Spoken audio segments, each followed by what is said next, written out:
Hey YouTube, it's Karen here. Well, I'm out playing in the snow again. Today I'm going to practice the upside down fire. And after I get that going, I'm going to make you some lunch using Robert McCallum's recipe.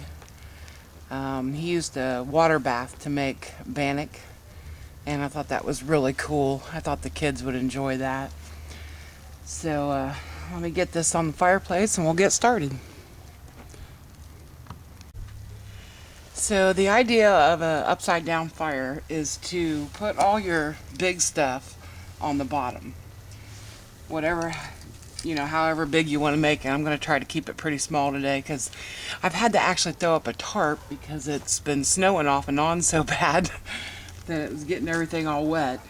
And I do have kind of a mixture of wood. I have some wet wood that I've had back behind my shed that I cut, we cut down a tree like last year, and then I do have some really dry wood that I bought. I keep in the house and the fireplace in there, and then I have some pine that I picked up. But the big pieces are on the bottom, and then you build it up gradually and into smaller pieces all the way at the top. And the idea is when you light it, it just drips down, and it's a self-feeding fire.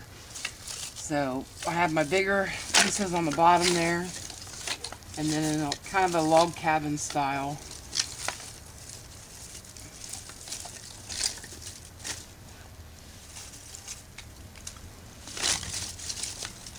Just want to build it up like that.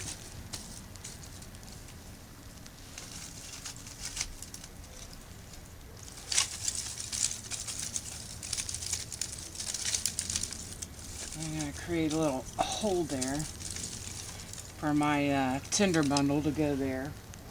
And this morning what I did was I went out to my pine tree and I collected some just regular pine needles way underneath the snow up against the tree. They had piled up there, and it's got some pitch in it. So instead of using the fat wood this time, I'm going to try and see if we can't get this pitch to ignite. I've never tried it, so I don't know if I can do it or not.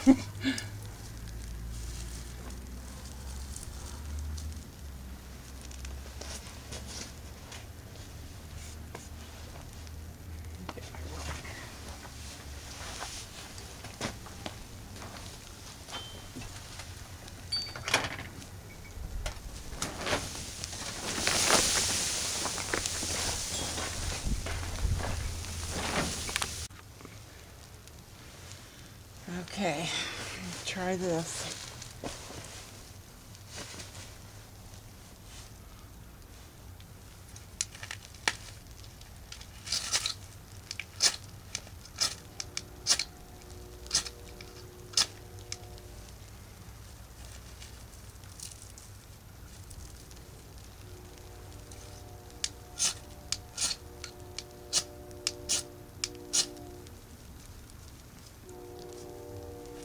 It's not going up as easy as the fat wood, that's for sure.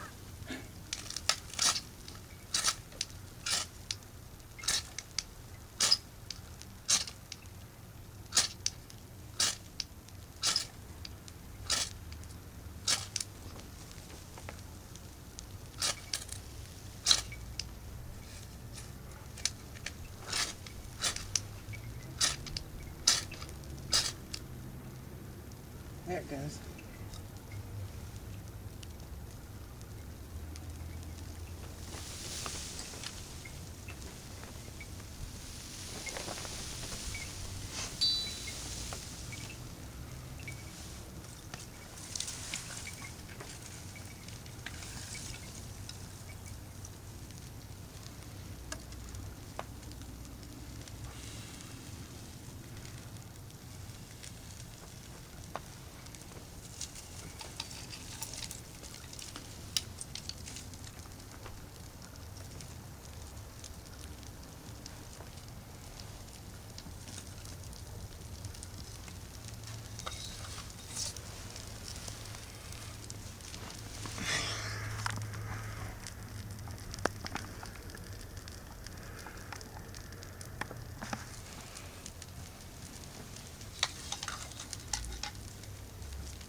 So I don't want to get that too big. Like I said, I have a tarp up and I don't want to burn my tarp.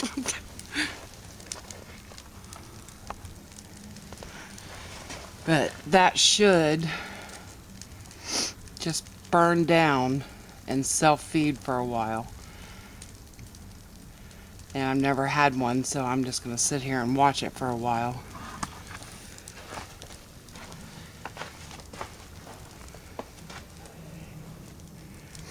Hopefully it don't get too big. But as soon as I get a nice bed of coals, I'm going to make some lunch. And I'll show you what we're going to use. Well, we're going to be using a biscuit mix today, or you can use your Bannock. Either one's fine. This is just a Kroger Value Complete Biscuit Mix. You just add water to it. But I picked up one of these grease pots from Walmart. They're about $6. These are great for outdoor use. But the lid fits nice and tight. Then it's got another lid on it. And you're going to need a can. And what we're going to do is we're going to fill this up with water, and then we're going to put our biscuit mix in the can about halfway, and then we're going to put the can in the water, and then we're going to put the lid on it, and then we're going to put it on the fire for about 30 minutes. And it makes like a bagel type consistency instead of the, you know, hard biscuit type. I thought the kids would have really enjoyed that. And then I've got some cheese and some salami that I'm going to add to it. So, I'll see how that turns out. I think the kids will like that better. A lot of times they don't like bread on the fire. It gets too crusty for them and too hard. So, Robert McCallum came up with this recipe. I watched a video he put out about a week ago on it. So, I had to try it. And I thought, well, that sounds perfect for kids. You know, it'd be nice and soft like a bagel. You know, cooked in a water bath. I thought that was great. So that's what we're going to do today. As soon as the fire here dies down a little bit, which it's doing really good. I'll point the camera over there. So see, that's doing really great. It's not too high. When the wind picks up, it blows a little bit, but not too bad. It's nice under here. Got a new wool blanket. Can't wait to try it out with my shelter. I've never had a wool blanket, so I thought I'd order one, try it out.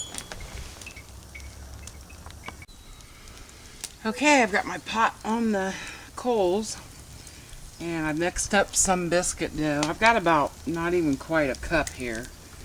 I'll put it in the can now.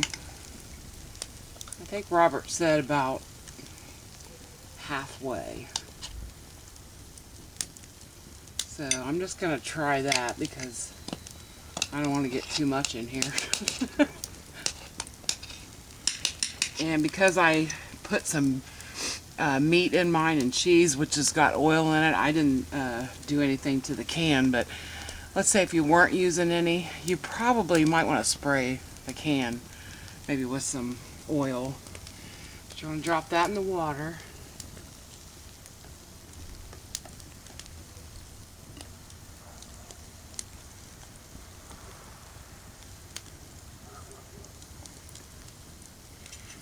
And then you're going to put the lid on it. And I don't think you're going to start timing it until it starts boiling. So the water wasn't quite boiling. I think Robert left his on, I want to say about 20 some minutes. He checked on it then. And then we'll check on it in 20 minutes. And now that lid to these is screwed in there with the screw, so you could replace that lid if it catches on fire and burns up for you. But I like the fact that it's got a nice handle on it, and they're cheap. You know, I'm not actually cooking it, I'm just boiling water with it, but we'll check on it in 20 minutes and see where we're at. Well, it's been almost 30 minutes, but if I stick a skewer in there, still Still comes out just a little, not real clean, so it's not quite done, but it's getting there. Still boiling.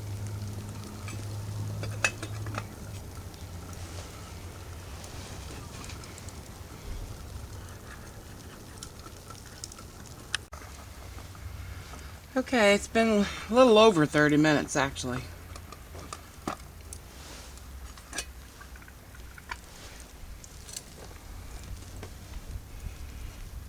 Get the smoke out of the way and the steam.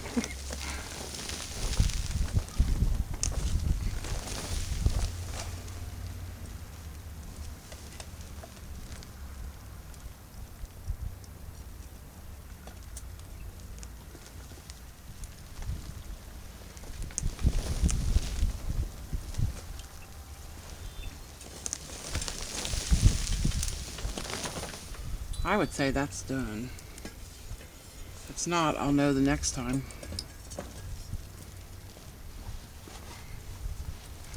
I just don't know how well it's going to come out of there. Robert's just slid out, but I don't know about mine.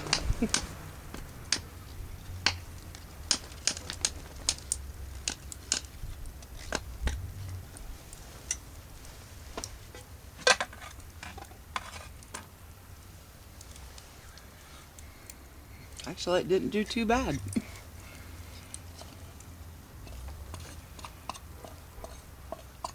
I think I'd let it, gonna let it cool down before I try to cut it.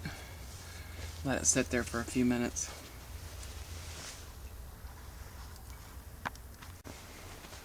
It's still steaming pretty good, so I think I'm just gonna, it is firm though when I touch it. I think if you just let it cool down a little bit, then you can cut it in disc, but I'm gonna let it cool down.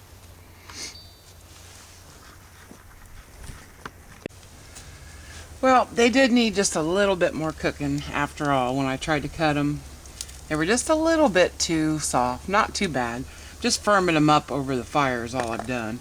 Just cut them up in disc and just, you know, firming them up a little bit.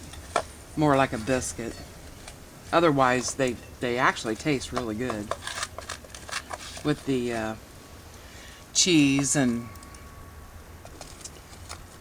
the salami in there. They really do taste good, but I should have left them on just a little bit longer. They had just a little bit left, you know, on the knife, so practice makes progress, so the next time I'll know. But they're really good. You ought to try it. Thanks for watching, everybody.